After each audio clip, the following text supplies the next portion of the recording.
Detroit is home to the only barrier-free music therapy studio in the nation. It gives patients with severe disabilities the chance to record music, and it's all thanks to Danny's Miracle Angel Network, or D-Man.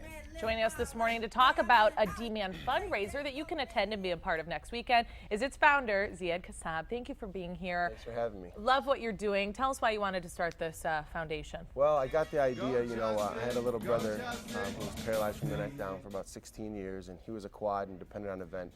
And we lost him in 2009. I'm so sorry. Part of life, but he's in a good place now. And he was really into music. We grew up, we were always listening to music. Every time we would shave or in the shower, we listened to music. And my other brother, Calvin's a musician, so we would take Danny to the studio and rap with him and watch my brother do his thing. We put my brother Danny in the studio one time, and he's dependent on a ventilator. So when people speak with a vent, they don't have control of their breath. They have to wait for the machine to give it to them.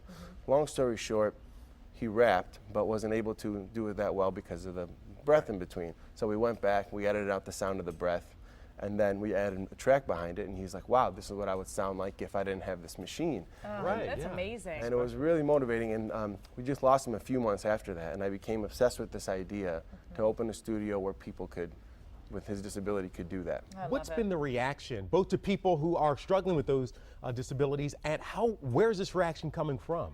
Well, I think the reaction from the clients themselves has been very positive. We see the difference just in attitude in a matter of weeks and months.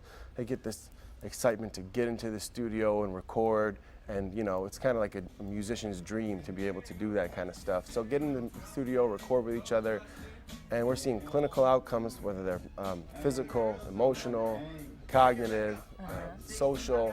It's been really, really a blessing. I understand that there was a girl that you were able to help out and send her to Disney World. Okay, yeah, that's right. Tell us about that. So part of our mission is assisted travel. So you can imagine someone paralyzed from the neck down, dependent on a ventilator, 24-hour nursing around the clock. What that's like, how do you get them on a plane? How do you get a wheelchair van when you're there? How do you get medical equipment? So we used to do a lot of this stuff with my brother just for fun. So we have the resources and the know-how to be able to do it. So we granted her some money. She won a contest at our last year's event, wheelchair costume contest. We granted her some money. We coordinated the whole trip for little Evie to be able to go to Disney. That's wonderful. Yeah. Now, you guys have a fundraiser coming up next weekend. Tell us right. about the fundraiser and how people can participate. All right, so the fundraiser is called Hollywood Night. It takes place next Saturday at the Lafayette Grand in Pontiac. The best way to participate is buy a ticket and come join in on the fun. This year's theme is The Great Gatsby. And the Hollywood Night fundraiser is really special. Again, we were always into music and entertainment with Danny, and so when I had the idea for the fundraiser, the goal was to make it a Hollywood night. So we have red carpet, we have paparazzi, we have all these fans, and then when the clients and the donors show up, they get this real Hollywood red carpet treatment. We give away a Spirit of Life Awards, 3 awards every year to individuals who are disabled, not because they're disabled, because what they did despite their disability. And this year is the first year the clients who've been recording in the studio are actually going to perform their first hit song at the event. Ziad, thank you so much. Yeah. I love it. Good luck with the event. Thank you so and much for more having information, me. people can Appreciate go to it. mydman.org. We'll be right back. Thank you so much.